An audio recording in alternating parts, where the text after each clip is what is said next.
everybody. This is the Grenadier Superstore Excel Analysis Project. Be presented by Hello, Bijo, Justin.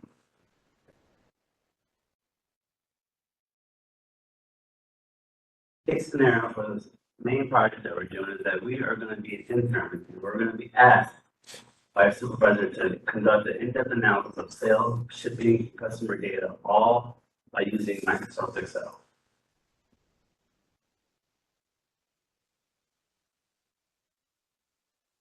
In this project, we use several different methods to find what we need to get. Teams created and modified pivot tables, pivot charts, dashboards to analyze data that we have.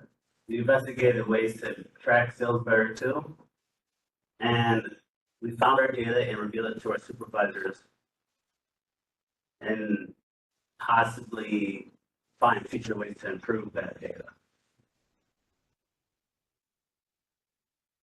Tools we used was Canva, Excel, Google, ChatGPT, WhatsApp, and Zoom. So this slide, this would be the total regional sales. And obviously, we see here on the board that the West region has the most sales by around 725,000, not just round. The East follows closer around 678,000. Central region around 501,000, and South region around 391,000. The key takeaways from this chart is that West and East are strong performers. South needs more attention for sales, and Central has more room for growth.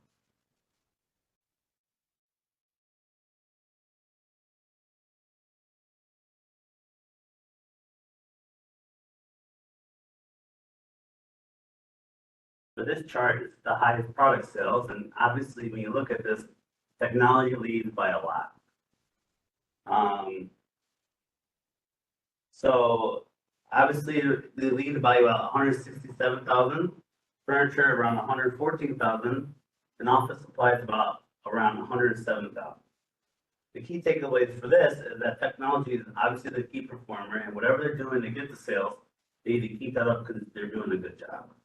Furniture is strong second, so they're doing a good job, but they need to move it up and amp it up a little bit. Office supplies, they need to work on getting more sales up. Okay, so now this one here, the question originally was total sale appliances in Ontario, but looking at the data, there was no Ontario in there. So instead, I just made a chart where it's just 4 regions and the total of appliances for 4 regions. And they all say within the United States. And at this point, if you have any more questions about the details about that, feel free to ask at the end of the presentation. And now I will send you over to Bijo to help her finish on her side. Thank you, Justin. Good evening, everyone. Now I will be presenting my analysis of shipping cost and order priority. The goal of this analysis is to understand how shipping expenses are distributed across different order priority and shipping methods, and to identify opportunities for cost optimizations. So while working with this data, I noticed that it did not include shipping cost or order priority. So to get this data, I conducted like an external research on FedEx shipping rates and established a cost model based on our 4 shipping mode. And we have 4 shipping mode here. It's the same day, first class, second class, and standard. And I just estimated the price same day for $50, first class for $25, second class for $15, and standard shipping $10. And using this way, in the Excel, I use the formula. And I categorized order priorities logically based on the urgency of delivery. So same day comes as a critical, first class as a high priority, second class as a medium priority, and standard is a low priority. Now, if we look into the table, it's a shipping cost by order priority. So total we used $154,455 for all over the shipping cost, and the low priority, which is the standard shipping mode. And the estimated cost price was $59,680. And you can see here, it's like comparatively to other three priorities, it's way higher. So, and the same thing in the bar graph, we can see just all this priority, and we divided into the all shipping mode. So since the critical orders are delivered via same day shipping, and we can say it's a $50 per order. So the total shipping cost for critical orders, it's like $27,150.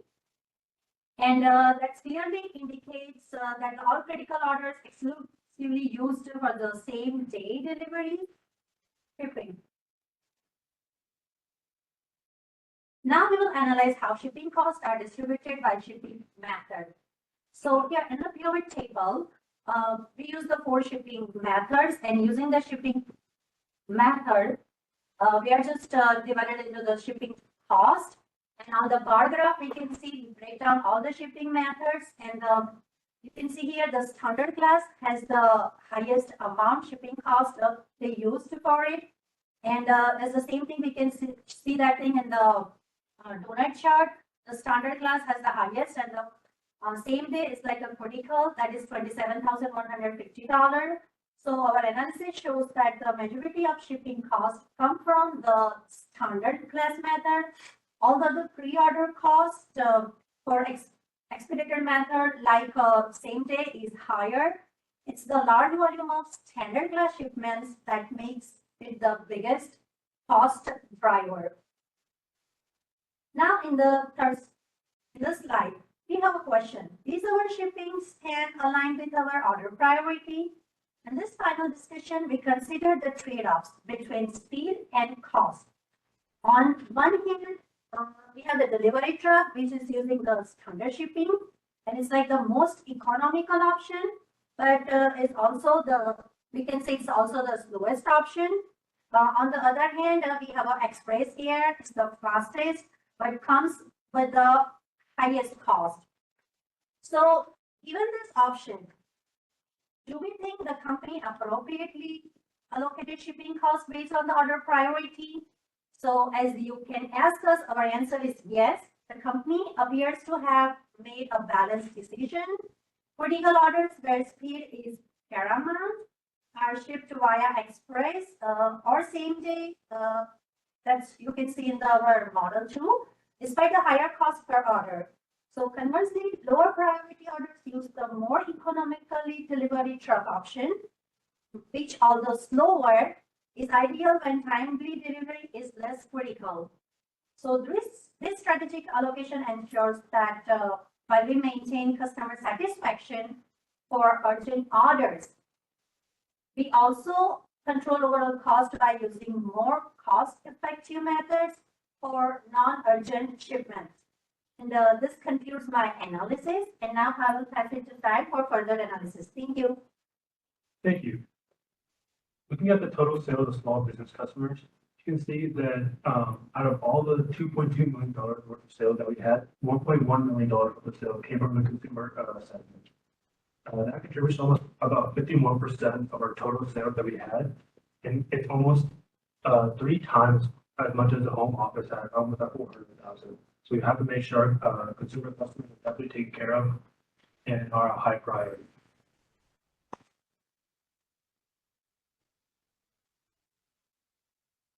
Looking at orders placed by corporate customers, we can see that Edward Hooks and Jonathan Doherty are at the top of the pack. They both had about 32 orders each in the 3-year span that we're looking at, which contributes to about 1.1% of our total corporate customers that we had in the 3-year span. So again, we have to make sure that these are high priority customers and that whatever they ask for is definitely taken care of. Moving on to the most profitable consumer customers, you can see that Raymond Bush was at the top of it with about almost $7,000 of total profit in a 3-year span. That's about $1,200 more profit than the second most profitable customer, Sanjay Chad, who had about $5,700 worth of profit. And lastly, looking at the least profitable home office customers, we can see that Sherelle Roche was definitely behind all of them she was about $3,333 in the red. So whatever she was doing was not beneficial to our company, and it'll be better if she was in 5%.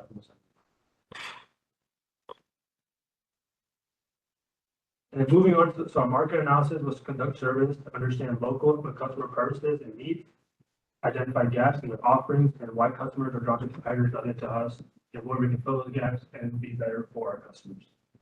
Our market strategy is to have seasonal offers, improve advertising, whether that be through social media or events, to get our name out there, improving the quality of our product, and offering delivery or pickup options for local customers, just to make that delivery option for both us and the customer.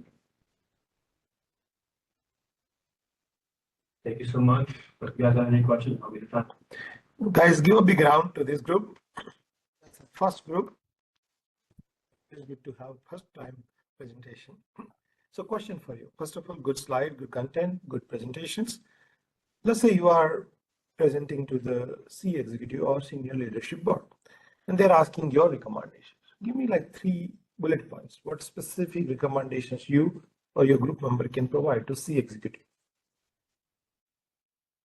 Like product wise, or I would recommend obviously any product that did the best, that contributed the most sales, to continue selling that product at a high pace, producing more and more. Okay. I would say they put consumer customers are high priority customers, since they were about 51% of our total sales. So we have to make sure that whatever they're doing, or whatever they need is taken care of. They bring the most from them. Very good. Yes. So first of all, we don't have that much enough data.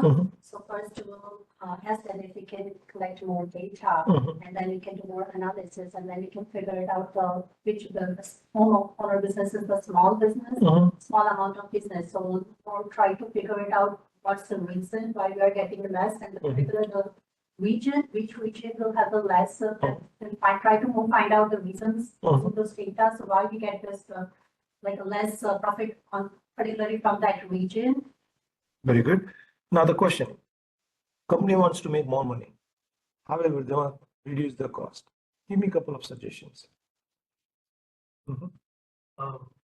Like we had in our slide, we can offer pickup options for local customers to help negate that delivery cost for both us and the customer. It makes the product cheaper for both the customer, and it helps us save on the delivery cost as well. Very good. Any other suggestion? We reduce a small percentage of the products that aren't doing that well, maybe because they're too high. That we just maybe make it a little less expensive, and that may bump it up.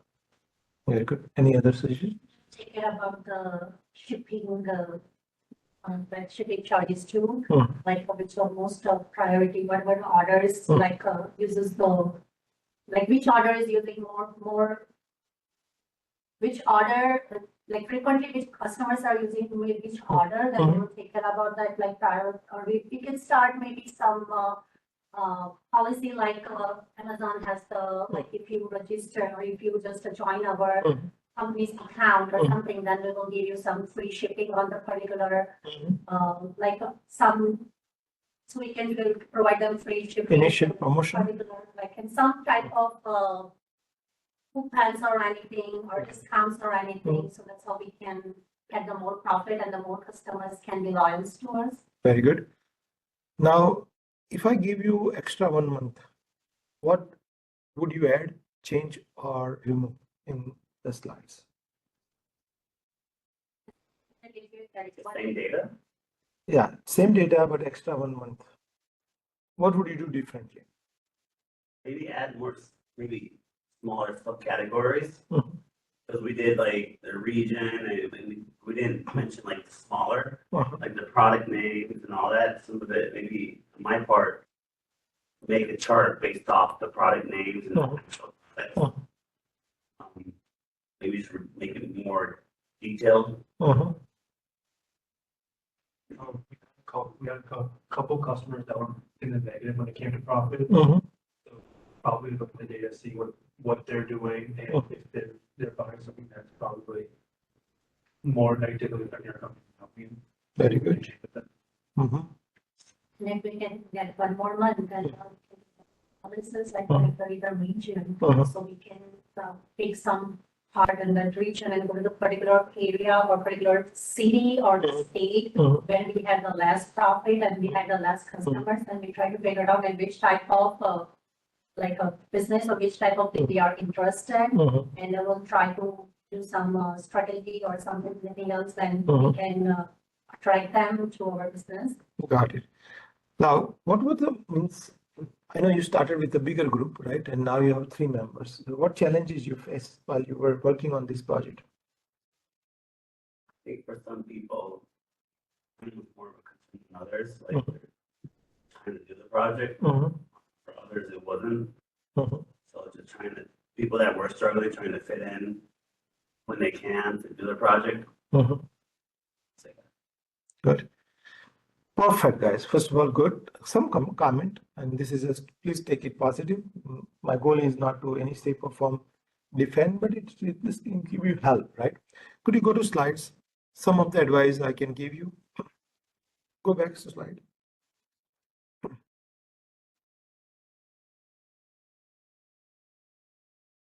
Yeah, so here, the slide, a little bit alignment and color coding, like alignments. You can see some are big box, some are small box, alignments are not there. So just a little bit alignment. And sometimes, you may want to have border, left alignment, right alignment, same size, same color, same font will really help. Could you go to previous slide? Your details are there. The only thing like final touch is same apply for most slides. Um, this slide I can give you the chart you have. You see there are button region, county, sub county. You can right click and hide it. If you notice that whenever I was doing, I was right clicking and hiding. So this button will unnecessarily taking space. Your chart will look bigger. And whenever you're trying to do chart, if you can do chart in sorted order, so like start low will be first and high will be last, or high will be first and low will be last. It is easy to follow. Otherwise, I have to say which one is high. I have to find out. So it's that simple thing. Uh, I think everything looks good. A little bit formatting, otherwise color wise. When you could do color, also think about that you might be printing, right? So sometimes you're in meeting, especially board meeting, you kind of print it, and too dark color will take a lot of ink, right? So you may want to keep it like white background or something, because especially you're printing it, right? Your font, let it be color. Style is not a problem, but if you use a lot of like blue color and all, what if you don't have a color printer? It will look like a black. Just as a point of thinking. Second thing, when you are presenting, I think first good voice and all, make it a little interesting. Hey, you know what? Who doesn't know? Any store will have this type of problem. So we've been hired. Make something like a real thing, right? And as you were just in a little bit spice in your presentation. Make it interesting, because opening speech is very important. Hey guys, let me show you about the store. They're struggling. They hire us about how to analyze the data.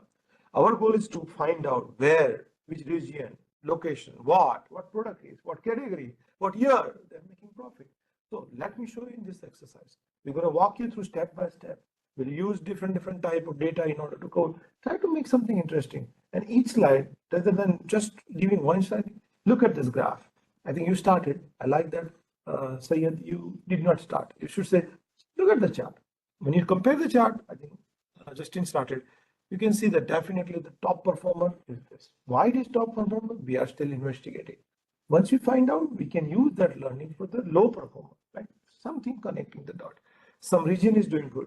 We want to find out what region is doing good. Maybe they have recently provided some marketing promotion, maybe discount, maybe open some store. Maybe they have some demand in that store. Maybe they have a hurricane. So furniture or technology, some kind of way. You have to find, because data doesn't have a causation. Data does not have a causation. You don't know what happened that time, right? Then you can also say, this is 1 year data. In order for us to make a conclusive decision, we need a multi-year data.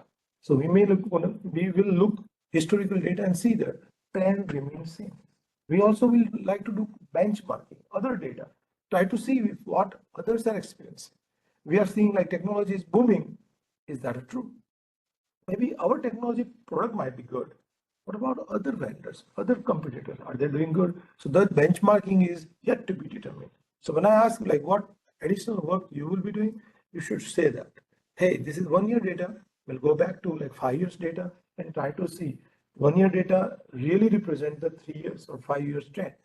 We can also use comparative data analysis, means bring like our what you call competitor data and try to see this pattern remains same. We can also do survey to find out which region why profit is high versus low. So we find out maybe they're having complaint, maybe the language is a barrier, because sometimes some places person is speaking Spanish, but people who are serving, they are speaking English. So what is impacting, right? Factor which is supporting and factor which is, I would say negatively impacting. So those findings and you can share later. So when somebody give you extra time, try not to say I'm going to do chart and all. You have to think about, oh, if they're giving extra time, it means they like what I presented, but not enough. So they're giving me extra time. So in that extra time, you want to make lip jump, give them enough detail. So they feel like, yeah, now your analysis or your what you call conclusion or references are adequate. And they make a decision. Make sense? Overall, good work. I personally think overall you touch almost all. Just like this, continuously practice. Now tomorrow if you are going for interview, just as FYI, don't think like you've done a store. You just think about you work for Sears or you work for XYZ store. What is your role? Your role is just like you did one exercise. You can say this is what I'm doing for regular basis. Make sense or not?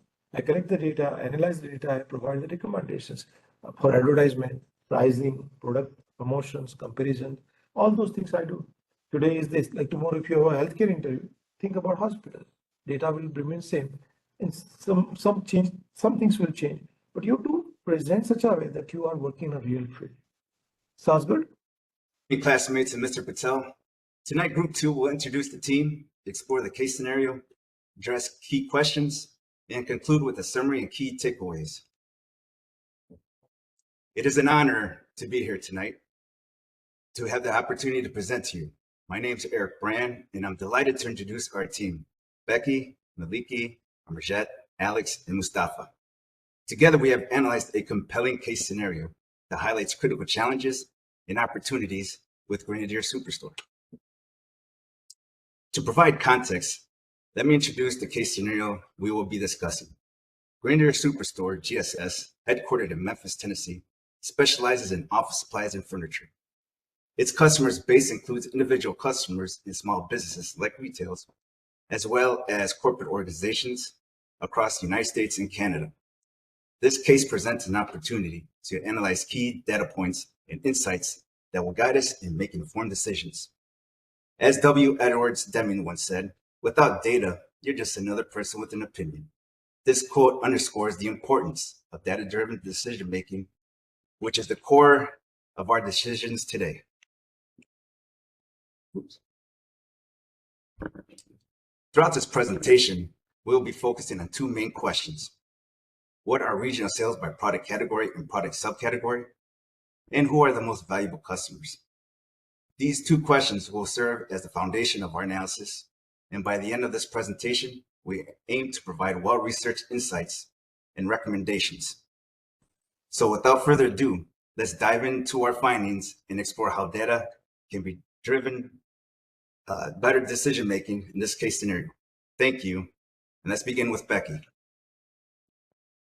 Thank you, Eric, for guiding us through the case scenario and key investigating questions. Here we have a dashboard report that captures some or key forms the KPIs. From 2013 to 2016, we have a total revenue in sales of $2.3 million.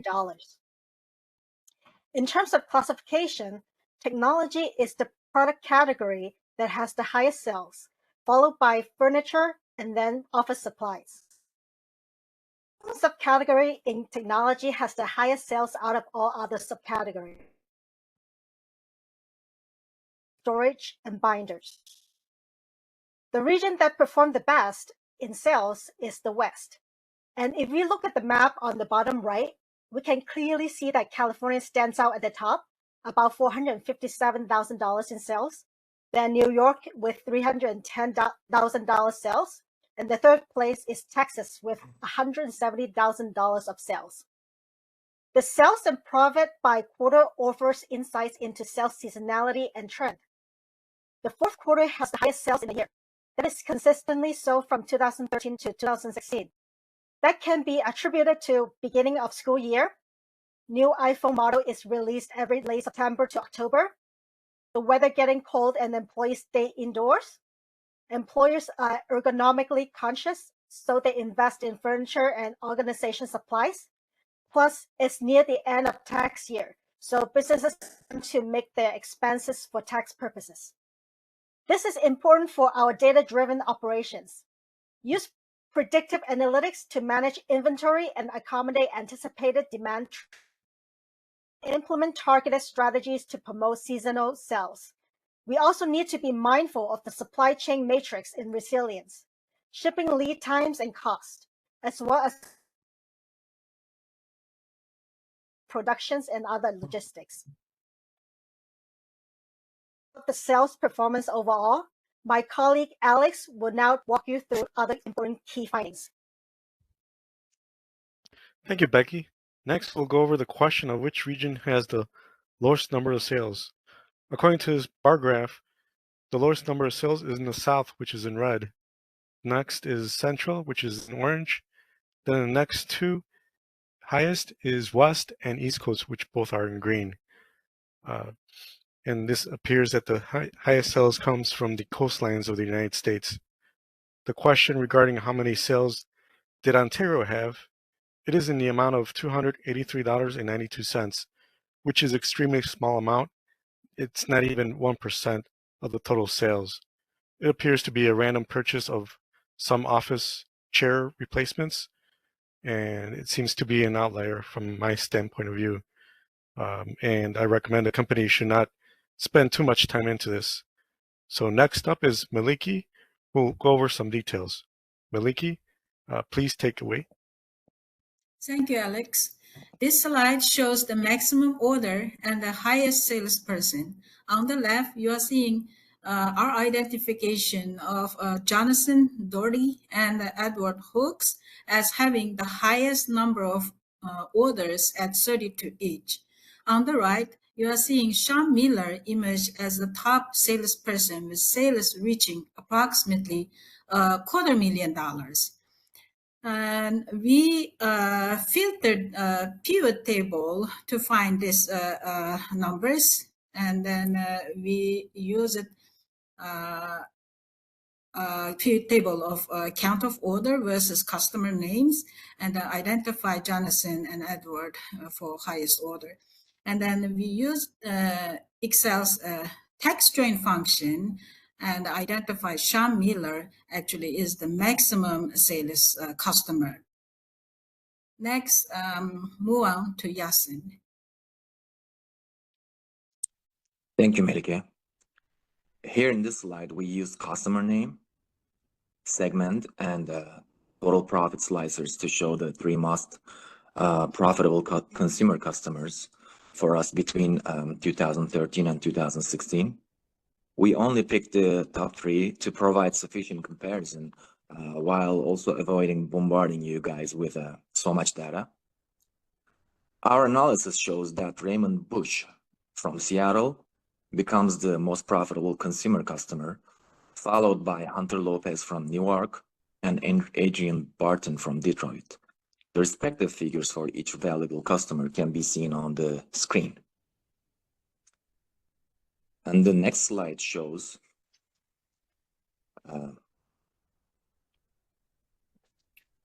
Eric, can we go to the next slide? Oh, sorry. Yeah, okay. No, sorry. Okay, you're there. Okay. The next slide shows customer segments with their respective total number of orders, quantity percentages, total sales figures, sales percentages, total profit figures, and profit percentages. We also use the same three slicers here to find the least profitable home office customer. That is Sherelle Roach from Louisville, with total sales of $3,233.48 and total profit of negative $3,333.91. In other words, a total loss of $3,333.91. And next will be Amarjit. Thank you, Mustafa. So as you said, like as we have seen in the companies, there's some product who has the least profit and sales. So how are ways we can improve the sales and profit of the company by analyzing the market and research who are the target audience, what are their interests and the behavior, and then we can analyze the competitors, what are their strength and weakness, and understanding what are the market trends and the consumer needs. Secondly, we can find out through marketing strategies, targeting the new customers and enhancing the market efforts, expanding the product services and offerings. This is the end of the presentation. Thank you. Any feedback, questions? First of all, very good slide. Give a big round. Do you guys agree? Slides are very professionally done. Excellent working slide creations. I'm sure someone knows Canva very well. Is that created in Canva or how did you guys create this? PowerPoint and Excel. Oh, you did in Excel? Yes, sir. It looks nice. Very nice. So a couple of questions. While you were working with this project, how did you communicate among the group members? It was pretty tough So to squeeze in we, time. Go ahead, Alex. Oh, go ahead. Oh, yes. So we communicated over FaceTime. So we did Zoom and WhatsApp, and what we did was we all communicated pretty much throughout the day, throughout the week, and we got a consensus of a time to all chat. And sometimes we couldn't all chat, but we left a history of what we were doing. And then the other thing we did like about 4 or 5 practices. We did it right before we started the class to get the nerves out of the way and to get all the fine tuning and make final adjustments. But this group was, in my opinion, was amazing. We all worked together. We all communicated together. Everyone did their part. We all had assignments and we knocked it out 1,000%. We understood the assignment and we did teamwork. Very, very nice. Mustafa, seems like this is your first project. What did you like about this team and project? You're asking me, right? Yes, Mustafa. Well, so like it was a good practice to actually practice everything that I've learned so far. Yeah, so other than that, these are all good team members. And yeah, that's about it. Very good. Becky, seems like you are enjoying presentations and data work. What was the specific part which you enjoyed the most or you learned from this project? I enjoy the part the most is I was able to use previous knowledge and incorporate that into this class. For example, the dashboard that you've seen, it's all made on Excel, but I have used knowledge from previous Power BI class, and the two programs work. I mean, they share very similar features, so it took me less than expected time to complete my share of the work. Very good. Malaki, while you're working with this group, like how did you communicate and provide value to the team? Yes, I did. Yes, I did. And then I realized like team, when we align our goal for the project functions really well. And we all shared what we need to do. And among us, Eric actually organized everything. And then he assigned what we need to do. And then he reminded us and send the data or a part, what we need to provide him, and then he can gather everything for this presentation. And actually, people say teamwork is dream work. I actually realized that this time, yeah. Very, very good. I'm impressed. Alex, like if somebody, C executive asks, hey, I like your presentation, tell me what actions I should take. So give me a couple of bullet points for C executive to follow. I think one of them was that Ontario sales, not to dig into that much for the company, to stay away from that. Then dig in a little bit more why South and Central are hurting so much in regards to sales compared to the coastlines. Very good. So I hope you all enjoyed. I really like, the one thing I want to share is the slides. When you have slides helping you, right? 50% problem is solved because audience will like look around the slides and that gives you kind of 50%. And 50% is how you present. I'm hoping you can see from two different groups. Each group has a different perspective. Again, goal of the exercise is called engage the audience. More you engage, easier for you to share your message. Sometimes people, like example, in my world, most of the members are preparing slides, lots of slides. If you're presenting lots of slides, you won't have enough time to talk about one content. So sometimes you need to do mathematical model. So example, you have 15 minutes, right? If you are going to speak one slide, maybe for 2 minutes, maximum slides 6 or 7. But if you have 15 slides, then each slide you will speak hardly 1 minute. To rush, you have to rush, right? So goal of the exercise, you will be finishing rather than educating or inspiring or sharing. So this is the right balance. And having all team members participate, in my understanding, is a teamwork. It will be visible. It gives a good signal to audience. Sometimes people are afraid. In that situation, you may give them 1 or 2 slides, or maybe they become a navigator. They can click the slides. The people who are very strong performers, they should start. The first person should be energetic, motivated, and they catch the audience, because if the audience like, then they will listen more. And then as you go further, second person needs to raise bar. The last person, people will not pay attention. However, the last person doesn't have to speak too much, because most of the people have done, like first few people have done their part very well. The last person has to just have a smooth summary. Like, hey, as my team explained, these are the key learnings, and these are the key decisions we think business people have to make decisions. So you kind of provide summary, and then that's it. Any questions for us? Most time, if audience like your presentations, you should expect more questions. If audience asks one question, you start with, oh, that's really good. I'm sure many of you will have questions, but let me get started. So please don't, wait for other questions. Right now you are answering the first question.